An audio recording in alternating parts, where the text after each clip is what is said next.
నమస్తే masters.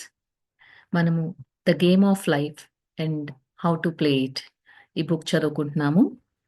Author పేరు Florence స్కోవెల్ Shin. మనం ఇప్పుడు ఆడియో ఫైల్ 12కి కంటిన్యూయేషన్ చేసుకుంటున్నాము.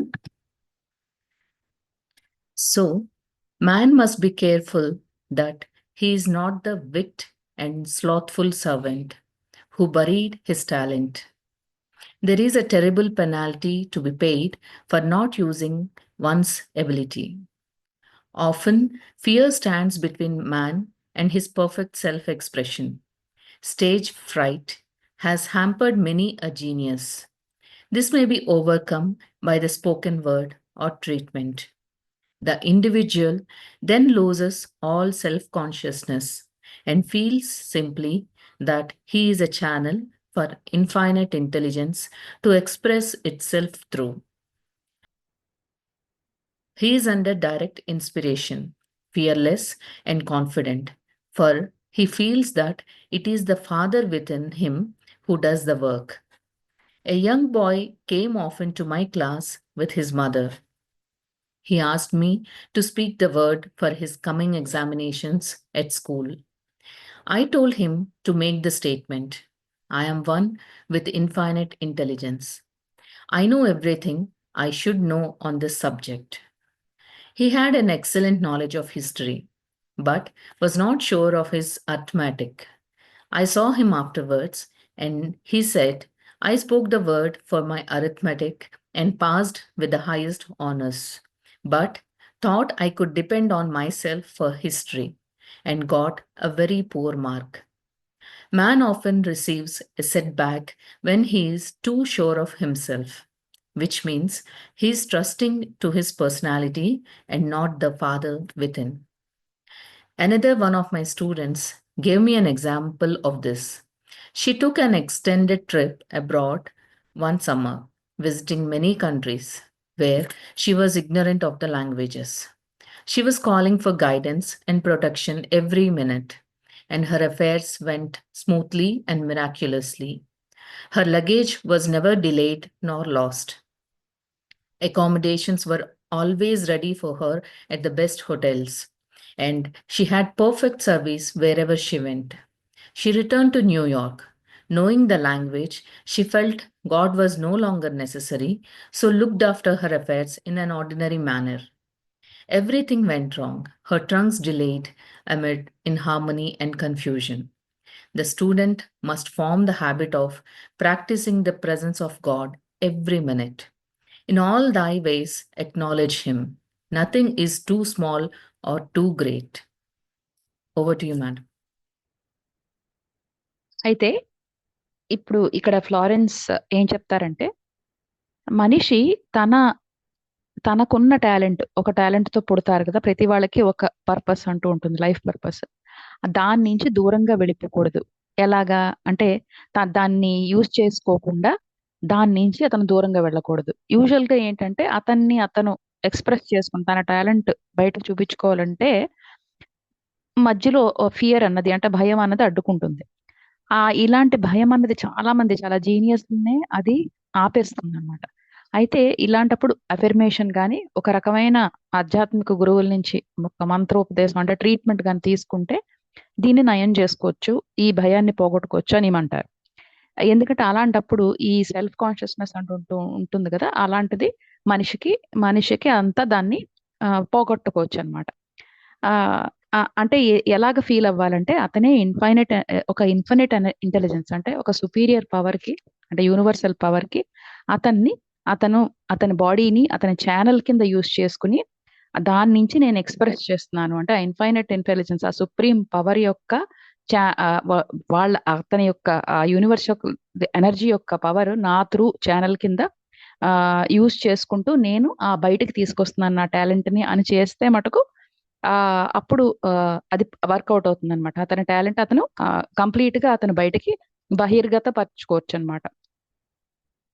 అయితే అతను ఏం నమ్మాలంటే నా లోపల ఉన్న దైవమే ఈ పనంతా చేయిస్తోంది నా చేత, నాది కాదు, నేను నిమిత్త మాత్రుణ్ణి అని అతనికి మటుకు లోపల అతనికి గాని ఆమెకు గాని ఉండాలి. అది ఒక ఈ ఫ్లోరెన్స్ దగ్గరికి ఒక చిన్న అబ్బాయి వస్తాడు. ఎందుకంటే అతనికి స్కూల్లో ఎగ్జామ్స్ అవుతూ ఉంటాయి. సో, ఈమెని అఫర్మేషన్ చెప్పమంటాడు. అయితే ఈమె ఏంటంటుందంటే, నేను ఆ డివైన్ పవర్, ఆ ఇన్ఫైనైట్ ఇంటెలిజెన్స్‌తో ఒకటిగా ఉన్నాను. నాకు ఆ సబ్జెక్ట్‌లో ఏంటి నేను నేర్చుకోవాలో అన్నీ నాకు తెలుసు. దాంట్లో ఆ సబ్జెక్ట్ అంతా కంప్లీట్‌గా నాకు అవగాహనలో ఉంది అని చెప్తాడనమాట. అయితే వాడికి మొదటి నుంచి హిస్టరీ అంటే చాలా ఇష్టం కాబట్టి దానిలో మంచి నాలెడ్జ్ ఉంది. కానీ మ్యాథమెటిక్స్ అంటే భయం. సో, తర్వాత ఈమె కనిపిస్తుంది. తర్వాత ఈమె దగ్గరికొస్తాడు అతను మళ్ళాను ఎగ్జామ్స్ అయిపోయిన తర్వాత. అయితే ఏమంటాడంటే, నేను మ్యాథ్స్ గురించి చెప్పుకున్నాను అఫర్మేషను. సో, చాలా మంచిగా హైయెస్ట్ మార్క్స్ వచ్చాయి నాకు చాలా ఎక్కువ. కానీ హిస్టరీ గురించి మటుకు నాకు ఆల్రెడీ అన్నీ తెలుసు కదా! సో, కంప్లీట్‌గా నాకు అవసరం లేదు అఫర్మేషన్ చెప్పుకోవడం అని అనుకున్నాను. దాంట్లో నాకు చాలా తక్కువ మార్కులొచ్చాయని చెప్తాడు. అంటే దీంట్లో ఏంటంటే అంటే నేనన్నీ చేసేయగలను. కానీ నాలో ఉన్న దైవం చేస్తుంది అని నమ్మకుండా నేనే అన్నీ చేసేయగలను అని అనుకున్నాడు కాబట్టి ఇక్కడ దాంట్లో అంటే తక్కువ మార్కులొచ్చాయి అని ఈమె అంటుందనమాట. అలాగే ఇంకో స్టూడెంట్ ఎగ్జాంపుల్ కూడా ఈమిస్తారు. ఏంటంటే ఆ స్టూడెంట్ ఆహ్, బయటికి ఫారిన్ కంట్రీకి వెళ్ళాల్సొస్తుంది. అయితే చాలా కంట్రీస్‌కి వెళ్తోంది. అయితే అక్కడ యూరోప్‌లో ఉన్న కంట్రీస్ కానీ ఇంకెక్కడైనా వేరే వేరే లాంగ్వేజెస్ ఉంటాయి కదా! ఆ అమ్మాయి ప్రతి నిమిషం కూడా ప్రొటెక్షన్ కావాలి, గైడెన్స్ కావాలి అని ప్రతి నిమిషం అఫర్మేషన్ చెప్పుకుంది. చాలా అన్ని చోట్ల చాలా చక్కగా అన్నీ గడిచిపోయాయి. అయితే ఎక్కడా కూడా ఆవిడకి లగేజ్ ఏమీ పోలేదు, డిలే అవ్వలేదు. సరే ఎక్కడికెళ్ళినా కూడా అక్కడ అకామిడేషన్ అంతా కూడా బెస్ట్ అకామిడేషన్స్ అన్నీ దొరికేసాయి. పర్ఫెక్ట్ సర్విస్ కూడా చాలా బాగా అయింది. లాంగ్వేజెస్ ఏమీ రాకపోయినా కూడా అక్కడున్న లోకల్ లాంగ్వేజెస్. అయితే ఆమె వెనక్కి న్యూయార్క్ వస్తుందనమాట. వచ్చిన తర్వాత అన్నీ పోతాయి. లాంగ్వేజు అదంటే ఇంగ్లీష్ వచ్చు కదా! ఆవిడ యాక్చువల్లీ అమెరికన్ కాబట్టి ఇంగ్లీష్ వచ్చు. కానీ అన్నీ పోగొట్టుకుంటుంది. ఎందుకంటే ఆమె ఏమనుకుంది, నాకు భగవంతుడు అక్కర్లేదు. నాకు లాంగ్వేజ్ తెలుసు కాబట్టి నేను మేనేజ్ చేసేయగలను అని అనుకుందనమాట. సో, తనలో ఉన్న భగవంతుడిని నమ్మకుండా తన్నే నమ్ముకుంది కాబట్టి అక్కడ సమంగా పనులవ్వలేదు అని ఈమె చెప్తారు. Over to you madam. Thank you, madam. Sometimes an insignificant incident may be the turning point in a man's life. Robert Fulton, watching some boiling water simmering in a tea kettle, saw a steamboat. I have seen a student often keep back his demonstration through resistance or pointing the way. He pins his faith to one channel only and dictates just the way he desires the manifestation to come, which brings things to a standstill. My way, not your way, is the command of infinite intelligence. Like all power, be it steam or electricity, it must have a non resistance engine or instrument to work through, and man is that engine or instrument. Over and over again, man is told to stand still. O Judah, fear not, but tomorrow go out against them, for the Lord will be with you.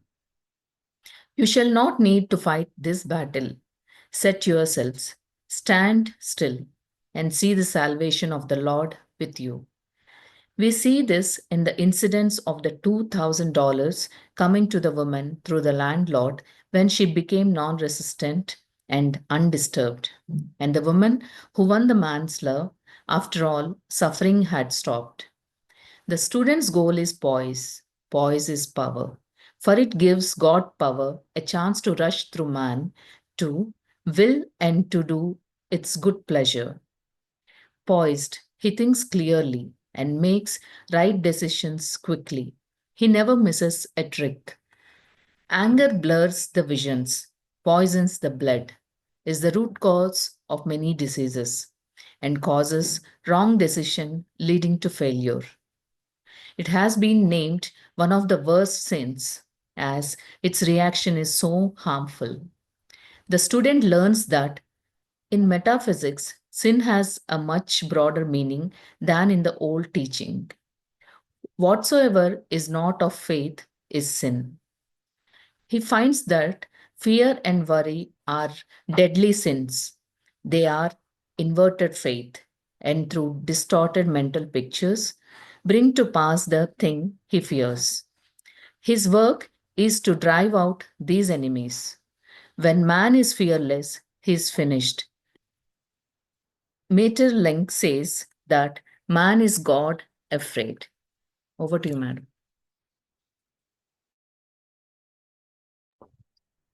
Thank you madam. అయితే ఇక్కడ ఏం చెప్తారంటే, మనం ముందు ఎగ్జాంపుల్లో లాగా ఆమెకి తన్ని తనే నమ్ముకుని తనలో ఉన్న భగవంతుని నమ్ముకోకుండా ఉండడం వల్ల ఆవిడకి మొత్తం లాంగ్వేజ్ తెలిసిన ప్లేస్లో, తన ఓన్ ప్లేస్లోనే ఆమె లగేజ్ పోయింది, కన్ఫ్యూజన్ వచ్చింది, ట్రంక్స్ అన్ని డిలే అయిపోయి అంటే ఆమె అతన్ని తనలో ఉన్న భగవంతుని అక్నాలెడ్జ్ చేయలేదు, అంటే చిన్నదానికైనా పెద్దదానికైనా. సో అందువల్ల ఆ పనులు అనుకున్నవి అనుకున్నట్టుగా జరగలేదు. అయితే ఇంకొకటి ఏంటంటే ఈవిడ ఏం చెప్తారంటే అసలు పెద్ద పెద్ద డిస్కవరీస్ ఎలాగయ్యాయి, ఎలాగా రాబర్ట్ ఫుల్టన్ అతను ఎప్పుడైతే వాటర్ బాయిల్ అవుతున్నప్పుడు చూస్తే అతనికి, అలాగే టీ కెటిల్లో బాయిల్ అవుతున్నది చూడగానే అతనికి స్టీమ్ బోట్ ఇన్వెన్షన్ అతనికి మనసులో మెదిలిందనమాట. అంటే ఇలా చేయడం వల్ల మనకి స్టీమ్ పవర్ వల్ల మనం కొన్ని అంటే బోట్ ని దాన్ని మూవ్ చేయొచ్చు అని ఆ స్టీమ్ బోట్ అన్న కాన్సెప్ట్ అతను ఇన్వెంట్ చేస్తాడు, ఎలాగా వాటర్ బాయిల్ అవడం చూసి. సో అప్పుడు మనకి ఏం తెలుస్తుందంటే ఆ ఒక మనిషి యొక్క అంటే మనం ఫెయిత్ ని నమ్మకం పెట్టుకొని అతను ఒక మేనిఫెస్టేషన్ చేసుకున్నప్పుడు మనిషి ఎలా ఉండాలి అంటే రెసిస్టెన్స్ లేకుండా ఉండాలంటే ఏది లోపల మనలో ఉన్నది ఏది అడ్డుకోకుండా ఉంటే అతని మేనిఫెస్టేషన్ అంటే అది మనకి మేనిఫెస్ట్ అవుతుంది, క్రియేట్ అవుతుంది అని చెప్తారనమాట. అలాగే ఇన్ఫైనైట్ ఇంటెలిజెన్స్ అంటే భగవంతుని యొక్క ఇంటెలిజెన్స్ అయితే ఏదుందో అదంతా కూడా ఒక పెద్ద పవర్, చాలా పవర్. ఇప్పుడు స్టీమ్ కానీ ఎలక్ట్రిసిటీ కానీ అంటే కరెంట్ కానీ ఈ ఆవిరితో చేసే ఇప్పుడు స్టీమ్ ఎనర్జీ ఉంటుంది కదా, అదంతా కూడా ఎందుకు వర్క్ అవుతుంది? మనకు ఒక ఇంజిన్ ఉండాలి. ఆ ఇంజిన్ ఎలా ఉండాలి? రెసిస్టెన్స్ లేకుండా ఉండాలి. అంటే ఒక ఇన్స్ట్రుమెంట్ దాంట్లో ఏ రెసిస్టెన్స్ లేకపోతేనే దానిలో అది ఒక పవర్ కింద కన్వర్ట్ అవుతుంది. అప్పుడు మనిషి అన్నవాడు అలాంటి ఇంజిన్ కానీ అలాంటి ఇన్స్ట్రుమెంట్ కానీ అయితే ఆ గాడ్ పవర్ అంతా లోపల నుంచి వచ్చి మనకి మేనిఫెస్టేషన్ అవ్వడానికి, మనం ఏమనుకుంటే అది మేనిఫెస్టేషన్ క్రియేట్ చేయడానికి సాధ్యం అవుతుంది అనమాట. ఇక్కడ ఇంకోటి ఏం చెప్తారంటే అంటే మనం ఇంతకు ముందే చూసాం రెండు ఇన్సిడెంట్స్, రెండు సంఘటనలు. వాటిల్లో ఏమవుతుంది, ఒక లేడీకి ఆమెను ఖాళీ చేయమంటారు ల్యాండ్ లోడ్. అయితే $2000 పోతాయి ఆమెకి. కానీ ఆమె ఏమీ డిస్టర్బ్ అవ్వకుండా నాన్ రెసిస్టెంట్ అంటే రెసిస్టెన్స్ ఏం లేకుండా ఉండడం వల్ల మళ్ళా ఆమె డబ్బులు వెనక్కి వస్తాయి. అలాగే ఆమె ఒక అతన్ని ప్రేమిస్తుంది, వెళ్ళిపోతాడు అతను. కానీ మళ్ళా ఏమి డిస్టర్బ్ అవ్వకుండా, అతన్ని ఏమీ కర్స్ చేయకుండా బ్లెస్ చేస్తూనే ఉండడం వల్ల మళ్ళా ఆవిడ దగ్గరికి వెనక్కి వచ్చేస్తాడు. ఆవిడ అనుకున్న కష్టం అంతా పోతుంది. సో ఈ రెండు సంఘటనలు ఇప్పుడు గుర్తు చేస్తుంది అనమాట. అంటే ఇప్పుడు మన స్టూడెంట్ గోల్ అంటే ఈ మేనిఫెస్టేషన్ కానీ క్రియేషన్ కానీ చేద్దాం అనుకున్న ఒక స్టూడెంట్ గోల్ ఎలాగ ఉండాలంటే పాయిజ్ అంటే స్టెబిలిటీ, అంటే కంప్లీట్ గా ఈక్వానిమస్, అంటే కంప్లీట్ గా మనం హార్మనీలో ఉండాలి. అప్పుడు ఈ పాయిజ్ లో ఉంటే పాయిజ్ అన్నదే పవర్. ఎందుకంటే మనం ఎప్పుడైతే స్టేబుల్ గా మెంటల్ గా స్టేబుల్ గా కంప్లీట్ గా హార్మనీతో ఈక్వానిమస్ గా ఉంటే మనము, అంటే చాలా లోపలంతా ప్రశాంతంతో ఉండాలన్నమాట. ప్రశాంతతతో ఉంటే అప్పుడు ఈ గాడ్ పవర్ అనేది మనలోకి చాలా ఎలా వస్తుందంటే రష్ చేసుకుంటూ, అంటే చాలా ఫోర్స్ గా వస్తుందట. అప్పుడు మనం ఏమనుకుంటే అది బయటికి మేనిఫెస్ట్ అవుతుంది అనమాట. ఎందుకంటే మనం ప్రశాంతతతో ఉంటే ఎప్పుడైనా రైట్ డెసిషన్ తీసుకుంటాం. అలాగే మనము ప్రశాంతతకు ఆపోజిట్ ఏంటి, కోపంతో ఉంటే యాక్చువల్గా చాలా కోపం వస్తే మన కళ్ళు కూడా సమంగా కనిపించదు. అది దానివల్ల ఏమవుతుంది, బ్లడ్ అంతా పాయిజన్ అయిపోతుంది. అదే చాలా డిసీజెస్ కి చాలా కారణం అవుతుంది, వ్యాధులకి. అలాగే కోపంతో ఉన్నప్పుడు మనం తప్పు డెసిషన్స్ తీసుకుంటాం, దానివల్ల ఫెయిల్యూర్ వస్తుంది అనమాట. సో కోపం అన్నది యాక్చువల్గా చాలా అన్నిటికన్నా చాలా తప్పు అని అంటారన్నమాట. ఎందుకంటే దాని రియాక్షన్ చాలా మనకి హార్మ్ఫుల్, మనకి మంచిది కాదు, అది చెడు చేస్తుంది. సో ఇంకోటి ఏంటంటే అసలు ఈ భౌతిక శాస్త్రంలో స్టూడెంట్ అంటే మనం ఇప్పుడు మేనిఫెస్టేషన్ క్రియేషన్ చేద్దామని అనుకున్న వాళ్ళు ఏమంటారంటే ఈ భౌతిక శాస్త్రంలో ఈ పాపం అన్నదానికి చాలా పెద్ద మీనింగ్ ఉంది. ఏంటంటే ఎవరికైతే నమ్మకం లేదో వాళ్ళ దగ్గర వాళ్ళు పాపం ఉంటుంది అని అంటారనమాట. అలాగే భయము మళ్ళా వరి చేయడం అంటే ఎప్పుడు బాధపడుతూ ఉండడం, ఇవి రెండు కూడా చాలా పెద్ద పాపాలు అని అంటారనమాట. సో అలాగే భయాన్ని ఏమంటారంటే అది ఆపోజిట్ గా ఉంటుంది. అంటే ఇప్పుడు మన నమ్మకానికి ఆపోజిట్ అన్నమాట. ఆమ్, ఎందుకు మనం ఈ నమ్మకానికి ఆపోజిట్ గా ఉంటాము? మనము యాక్చువల్గా మనం ఏం చేయాలి? ఈ సబ్ కాన్షియస్ మైండ్ నుంచి మన సబ్ కాన్షియస్ మైండ్ లో ఏంటి ఇంప్రింట్ అవుతే అదే మనకి బయటకు జరుగుతుంది కదా. సో వీటిల్లోంచి ఈ భయము బాధ అన్నదాన్ని తీసేసేయాలి. ఇంకోటి ఏంటంటే ఒక మ్యాటర్ లింక్ ఆయన ఏం చెప్తాడంటే ఎప్పుడైతే మనిషి భయం లేకుండా ఉంటాడో అతను గాడ్ అయిపోయినట్టే. ఎందుకంటే ఆయన ఏమంటాడంటే మనిషి అన్నవాడు భయపడుతున్న దైవము అంటాడు. అంటే మనిషికి దైవానికి మధ్యలో ఏంటి భయం అని ఉంది. ఈ భయం అన్నది ఎప్పుడైతే మనం తీసేస్తామో అతనే ఇంకా దేవుడే అవుతాడు అని ఇక్కడ ఒక మంచి ఫ్రేజ్ ఇస్తున్నారనమాట. ఓటీ madam. Thank you, ma'am. So, as we read in the previous chapters, man can only vanquish fear by walking up to the thing he is afraid of. When Jehoshaphat and his army prepared to meet the enemy, singing, Praise the Lord, for his mercy endureth forever. They found their enemies had destroyed each other, and there was nothing to fight. For example, a woman asked a friend to deliver a message to another friend. The woman feared to give the message, as the reasoning mind said, Don't get mixed up in this affair. Don't give that message. She was troubled in spirit, for she had given her promise. At last, she determined to walk up to the lion and call on the law of divine protection. She met the friend to whom she was to deliver the message. She opened her mouth to speak it. When her friend said, So and so has left town, this made it unnecessary to give the message, as the situation depended upon the person being in town. As she was willing to do it, she was not obliged to. As she did not fear, the situation vanished. The student often delays his demonstration through a belief in incompletion. He should make this statement. In divine mind, there is only completion. Therefore, my demonstration is completed. My perfect work, my perfect home, my perfect health. Whatever he demands are perfect ideas registered in divine mind and must manifest under grace in a perfect way. He gives thanks he has already received on the invisible and makes active preparation for receiving on the visible. One of my students was in need of a financial demonstration. She came to me and asked why it was not completed. I replied, Perhaps you are in a bit of leaving things unfinished, and the subconscious has gotten into the habit of not completing. She said, You are right. I often begin things and never finish them. I will go home and finish something I commenced weeks ago, and I know it will be symbolic of my demonstration.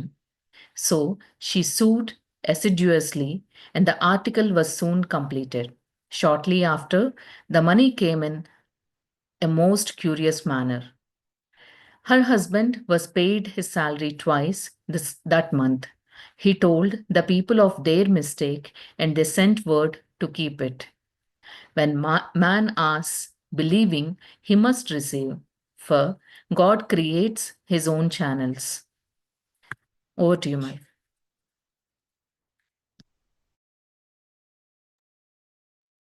Thank you madam. అయితే ఈమె ఇంకా ఈ fear గురించి example ఇస్తారనమాట. ఒక ఒక ఆవిడ వాళ్ళ ఆమె ఒక స్నేహితురాలు ఇంకొక ఫ్రెండ్ కి ఈవిడ ద్వారా ఏంటంటే మెసేజ్ ఇమ్మని చెప్తుంది. అయితే ఈమె ఎవరైతే మెసేజ్ ఇమ్మని చెప్తారో ఆవిడకి ప్రామిస్ చేస్తుంది, ఓకే ఇంకొక మనిషికి నేను అంటే వాళ్ళిద్దరు కామన్ ఫ్రెండ్ కి నేను నువ్వు చెప్పిన మెసేజ్ ఆమెకు పాస్ చేస్తానని చెప్తుంది. అయితే కానీ చెప్పేస్తుంది కానీ ఆవిడ రీజనింగ్ మైండ్ ఏం చెప్తూ ఉంటుంది, మైండ్ వద్దు నువ్వు వాళ్ళిద్దరి మధ్యలో నువ్వెందుకు ఇన్వాల్వ్ అవుతున్నావు, ఈ దీంట్లో నువ్వు నీకేంటి సంబంధం, వాళ్ళు చూసుకోవాలి, నువ్వు ఏ మెసేజ్ ఇస్తే అవతల వాళ్ళు ఎలా రియాక్ట్ అవుతారు, వద్దు అని చెప్తుంది. సో ఆమె కొంచెం ట్రబుల్ ఫీల్ అవుతుంది. కానీ ఏంటంటే ఆవిడ ప్రామిస్ చేసేసింది కాబట్టి లేడీకి, మొత్తం థర్డ్ పర్సన్ దగ్గరికి వెళ్ళి ఎలాగైనా నేను ధైర్యం తెచ్చుకుంటానని చెప్పేసి divine law of divine protection అంటే డివైన్ ప్రొటెక్షన్ అడిగి ఆ మూడొక ఆ రెండో ఫ్రెండ్ దగ్గరికి వెళ్ళి మీట్ అవుతుంది. అయితే ఆమె ఇంకా ఆ మెసేజ్ ఇంకా డెలివర్ చేయాలి, మెసేజ్ ఇంకా చెప్పబోతుంటేనే ఆ ఫ్రెండ్ ఏం చెప్తుందంటే ఆ, ఎవరో సో అండ్ సో ఊరు వదిలి వెళ్ళిపోయారు అని చెప్తుంది అనమాట. అంటే వెంటనే ఈమె ఈమెకి ఆమె ఇచ్చిన మెసేజ్ ఏంటంటే ఆ వ్యక్తితో సంబంధం ఉంటుంది, ఎవరైతే ఆ, వాళ్ళు వెళ్ళిపోయారని చెప్తుందో ఆ వ్యక్తికి సంబంధం ఉంటుంది. సో ఇప్పుడు ఆవిడ ఈ మెసేజ్ చెప్పి అవసరం లేదనమాట. అంటే ఈవిడ మెసేజ్ ఇవ్వకుండానే ఆవిడ ఇంకొక మెసేజ్ ఇస్తుంది, ఈవిడకి చెప్తుంది ఇంకొకటి. సో దానివల్ల ఈవిడకి ఈ మెసేజ్ పాస్ చేయాల్సిన అవసరం ఉండదు.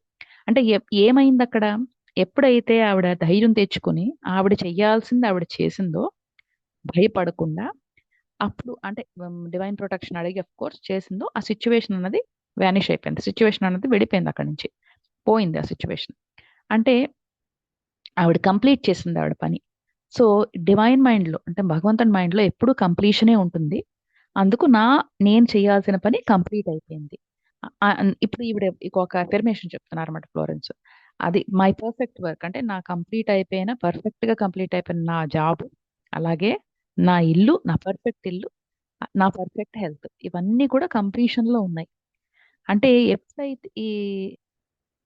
ఎప్పుడైతే మనము ఈ డివైన్ మైండ్ లో ఉన్న పర్ఫెక్ట్ ఐడియాస్ ని మనం అడుగుతామో, మేనిఫెస్ట్ అవ్వాలని అడుగుతామో, ఎలాగా ఆ భగవంతుని దయ వల్ల పర్ఫెక్ట్ వేలో మేనిఫెస్ట్ అవుతాయి అంటే అయ్యేయి అని మనం ఎప్పుడైతే థ్యాంక్స్ చెప్పుకుంటామో, మనం ఆల్రెడీ మనకు అన్ని ఉన్నాయి అని మనం ఎప్పుడైతే థ్యాంక్స్ చెప్పుకుంటామో, అప్పుడు మనము వాటన్నిటిని రిసీవ్ చేసుకుంటాం, వాటన్నిటిని మనకు వస్తాయి అనమాట. అంటే కరెక్ట్ గా విజిబుల్ గా వస్తాయి. ఇన్విజిబుల్ గా మనం ఎప్పుడైతే అనుకున్నామో, అంటే కనిపించకుండానే మనం అనుకున్నామో అది మనకు కనిపించేటట్టు రిసీవ్ అవుతాయి. ఈవిడ స్టూడెంట్స్ కి ఒక ఫైనాన్షియల్ ప్రాబ్లం వచ్చి ఆవిడకి ఫైనాన్షియల్ గా ఒక పని ఫైనాన్షియల్ సిచ్యువేషన్ అంటే వచ్చి ఆవిడకి డబ్బులు కావాల్సి వస్తాయి. అయితే ఈమె అడుగుతుంది అనమాట, ఎందుకు నాకు ఎప్పుడు కంప్లీట్ అవ్వట్లేదు, ఎప్పుడు సగంలోనే ఆగిపోతుంది, నాకు ఈ డబ్బులు కావాలనేది కొంచెం వచ్చి ఆగిపోతున్నది, కంప్లీట్ అవ్వట్లేదు, ఎందుకు ఇలాగా అని అడిగితే ఫ్లోరెన్స్ అంటారు, నీకు ఒక హ్యాబిట్ ఉంటుంది ఏంటంటే నువ్వు ఏ పనైనా మొదలెట్టి ఫినిష్ చేస్తూ ఉండవు, కరెక్టా కాదా అని అడుగుతుంది అనమాట. ఎందుకంటే అలా చేస్తే సబ్ కాన్షియస్ మైండ్ కి ఏంటి రిజిస్టర్ అవుతుంది, కంప్లీషన్ అనేది రిజిస్టర్ అవ్వదు. అంటే ఏదైనా సగంలో ఆగిపోవడమే, అలాగే ఉంటుందన్నమాట. అంటే ఏది కంప్లీట్ అవ్వదు ఎప్పుడు. సో లోపల ఎలాగున్నావో బయట అలాగే అవుతుంది. అంటే లోపల నువ్వు ఏమీ కంప్లీట్ చేయవు, బయట కూడా నీకు ఏమీ కంప్లీట్ అవ్వదు. అప్పుడు ఆమె కరెక్టే నువ్వు చెప్పింది, ఎందుకంటే నేను ఎప్పుడైనా ఒక పనులు మొదలెడతాను కానీ ఎప్పుడూ ఫినిష్ చేయను. అయితే అప్పుడు వెంటనే ఆవిడ ఆలోచించుకుంటుంది, ఆవిడ ఓకే నేను ఇంటికి వెళ్ళి నేను ఏదో పని మొదలెట్టాను, ఎప్పుడు కొన్ని వారాల క్రితం ఆవిడ కుట్టడం మొదలెట్టింది, ఒక ఆర్టికల్ అంటే ఇప్పుడు నిట్ చేస్తారు కదా సోయింగ్, కుట్టడం మొదలెట్టింది, అది నేను ఫినిష్ చేయలేదు. సో ఇప్పుడు అట్లీస్ట్ యూనివర్స్కి ఏం చూపిస్తాను, నేను ఫినిష్ చేయగలను అని చూపిస్తానని లోపల ఇంటికి వెళ్ళి ఆవిడ కుట్టుతుంది అనమాట. ఆ ఆర్టికల్ కంప్లీట్ అయిపోతుంది. అంటే నేను అనుకోవడం ఏ బ్లౌజో అలాంటిది ఏదో అయి ఉంటుంది. సో కంప్లీట్ చేసేసుకుంటుంది. వెంటనే అది అలా ఆవిడ చేయగానే డబ్బులు చాలా ఆశ్చర్యకరంగా వస్తాయి అనమాట. ఆవిడ హస్బెండ్ కి ఆ నెల శాలరీ 2 సార్లు పే చేస్తారు. అయితే ఆయన చెప్తాడు వాళ్ళ ఆఫీస్ వాళ్ళకి, మీరు తప్పు చేశారు, మీరు డబుల్ పే చేశారు నాకు అని. అయితే వాళ్ళు ఏమంటారంటే అది ఉంచుకోమని చెప్తారు. సో ఎప్పుడైతే మనిషి అతను ఆల్రెడీ రిసీవ్ చేసుకుంటున్నట్టు కంప్లీట్ చేసి ఏ పనైనా కంప్లీట్ చేసి ఇన్కంప్లీట్ గా వదలకుండా చేస్తే, గాడ్ అన్నవాడు అతని ఓన్ ఛానల్స్ క్రియేట్ చేసుకుని మనకి డబ్బులు ఇస్తాడనమాట. ఓటీ madam. Thank you. Thank you, ma'am. I have been sometimes asked, suppose one has several talents, how is he to know which one to choose? Demand to be shown definitely. Say, Infinite Spirit, give me a definite lead. Reveal to me my perfect self-expression. Show me which talent I am to make use of now. I have known people to suddenly enter a new line of work and be fully equipped with little or no training. So make the statement, I am fully equipped for the divine plan of my life, and be fearless in grasping opportunities. Some people are cheerful givers, but bad receivers. They refuse gifts through pride or some negative reason, thereby blocking their channels, and invariably find themselves eventually with little or nothing. For example, a woman who had given away a great deal of money had a gift offer had a gift offered her of several $1,000s. She refused to take it, saying she did not need it. Shortly after that, her finances were tied up, and she found herself in debt for that amount. Man should receive gracefully the bread returning to him upon the water freely have given. Freely you shall receive. Freely you have given, freely you shall receive. There is always the perfect balance of giving and receiving. And though man should give without thinking of returns, he violates law if he does not accept the returns which come to him. For all gifts are from God, man being merely the channel. Being merely the channel. A thought of lack should never be held over the giver. For example, when the man gave me the 1 cent, I did not say, poor man, he cannot afford to give me that. I saw him rich and prosperous, with his supply pouring in. It was this thought which brought it. If one has been a bad receiver, he must become a good one, and take even a postage stamp if it is given him, and open up his channels for receiving. The Lord loveth a cheerful receiver as well as a cheerful giver. I have often been asked why one man is born rich and healthy and another poor and sick. Where there is an effect, there is always a cause. There is no such thing as chance. This question is answered through the law of reincarnation. Man goes through many births and deaths until he knows the truth which sets him free. He is drawn back to the earth plane through unsatisfied desire to pay his karmic debts or to fulfill his destiny. Over to you, madam. Thank you madam. అయితే ఈ Florence ని చాలా సార్లు people అడుగుతారనమాట. మీరు అన్నది కరెక్టే, మనిషి అన్నవాడు తన టాలెంట్ తను తెలుసుకోవాలి కదా. అయితే నాకు చాలా టాలెంట్స్ ఉన్నాయి, సో నేను ఏది చూస్ చేసుకోవాలంటే నా నా డివైన్ పర్పస్ ఏంటి, సో నేను ఎలా తెలుసుకోవాలి అని అంటే ఈమె ఏమంటారంటే, అడగండి మీరు ఇన్ఫైనైట్ స్పిరిట్ ని, ఇన్ఫైనైట్ ఇంటెలిజెన్స్ ని అడగండి. ఎలాగా, నాకు ఒక లీడ్ ఇవ్వు, నాకు ఒక క్లూ ఇవ్వండి, అలాగే నేను ఎలాగ పర్ఫెక్ట్ గా నన్ను నేను ఎక్స్ప్రెస్ చేసుకోగలను, నాకు రియల్ టాలెంట్ ఏంటో అది చూపించండి. ఎందుకు నేను అది యూజ్ చేసుకోవాలి, ఇప్పుడు ఈ లైఫ్ లో నా పర్పస్ ఏంటో తెలుసుకుని ఆ టాలెంట్ ని యూజ్ చేసుకోవాలి కాబట్టి నాకు చూపించండి అని ఆమె అఫర్మేషన్ అడగమంటారు అనమాట. అయితే ఆ కొంతమంది ఏంటంటే సడన్ గా కొంత కొత్త టైప్ ఆఫ్ వర్క్ లోకి వెళ్తారు, అంటే వాళ్ళు అంతవరకు చేయని దాంట్లోకి ఎంటర్ అవుతారు. ఒకసారి ఇలా అడిగినప్పుడు వాళ్ళకి ఆ ఛాన్సెస్ రావచ్చు. అలాంటప్పుడు కొత్త వర్క్ కి వెళ్ళినప్పుడు అప్పుడు ఇంకొక ఎఫర్మేషన్ ఏంటి, వాళ్ళకి దాంట్లో ట్రైనింగ్ ఉండదు, ఏమీ తెలియదు దాని గురించి.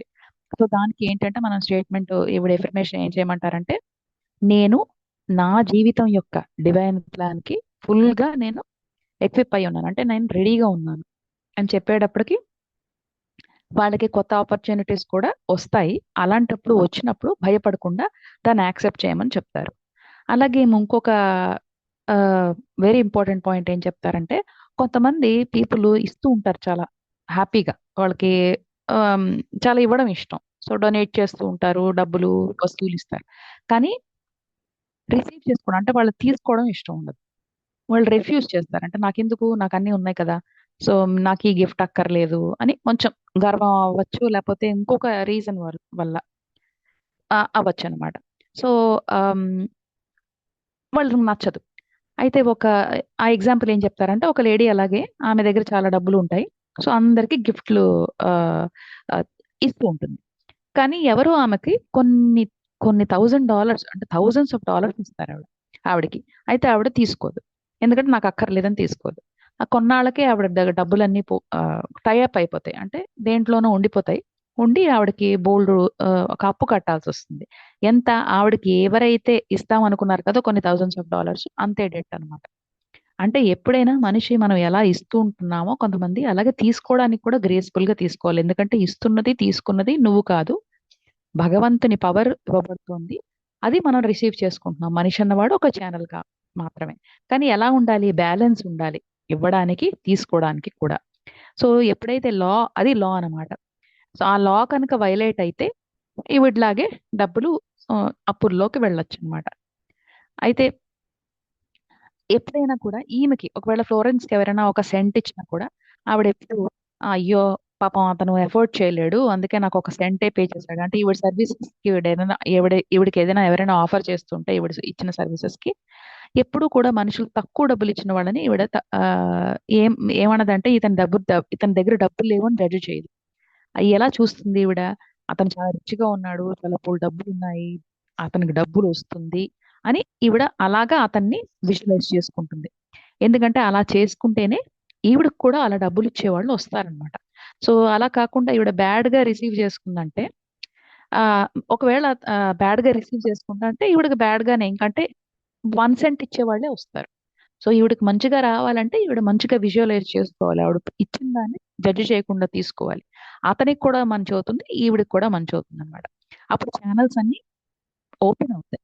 అంటే రిసీవింగ్‌కి, గివింగ్‌కి ఉన్న ఛానెల్స్ ఓపెన్ అవుతాయన్నమాట. అయితే ఈవిడ చాలా సార్లు అడుగుతారు పీపుల్. ఎందుకు కొంతమంది డబ్బులతో పుడతారు. కొంతమంది డబ్బులతో హెల్తీగా పుడతారు. కొంతమందేమో డబ్బులు లేకుండా పుడతారు. వాళ్ళు బోలెడు జబ్బులుంటాయి వాళ్ళకి. అయితే ఎప్పుడైనా ఏమంటారంటే కాజ్ అండ్ ఎఫెక్ట్. అంటే కారణం వీటి వల్ల. లక్ అన్నది లేదు. సో దీనివల్లే. ఎందుకంటే మనిషి అన్నవాడు బోలెడు జన్మలు తీసుకుంటాడు. చాలా జన్మల్లో పుడతాడు, చచ్చిపోతాడు. తర్వాత ఫైనల్‌గా అంటే సత్యం తెలిసే వరకు ఇలా చేస్తాడు. సత్యం తెలిసిన తర్వాత మోక్షం వస్తుంది. అయితే ఈ ఈ కార్మిక్ డెట్స్ అంటే రుణాలు తీర్చుకోవడానికి అతని డెస్టినీని ఫుల్‌ఫిల్ చేసుకోవడానికి అతని ఏదైతే జీవితం ఉందో దాన్ని ఆహ్, అతని అదృష్టాన్ని డెస్ ఫుల్‌ఫిల్ చేసుకోవడానికి వస్తాడు. అయితే కొన్నిసార్లు ఏమవుతుందంటే ఎవరైతే ఒక మనిషి అంటే డబ్బులున్నవాడిలాగా చాలా హెల్త్‌తో పుడతాడో అతని సబ్‌కాన్షియస్ మైండ్ మీద అతని పూర్వజన్మ జ్ఞాపకాలుంటాయి. ఎలాగా? డబ్బులున్నట్టు, హెల్త్ ఉన్నట్టు. అలాగే డబ్బులతోనూ చాలా సిక్‌గా ఉన్న మనిషికి కూడా అది వ్యాధి, ఆ డబ్బులు లేనితనం ఇవి ఉంటాయట. అయితే ఎప్పుడైనా మనిషి తన లోపల ఉన్న సబ్‌కాన్షియస్ బిలీఫ్స్ ఏవైతే ఉంటాయో వాటితోనే కదా మేనిఫెస్ట్ చేస్తారు అని ఈమె చెప్తారనమాట.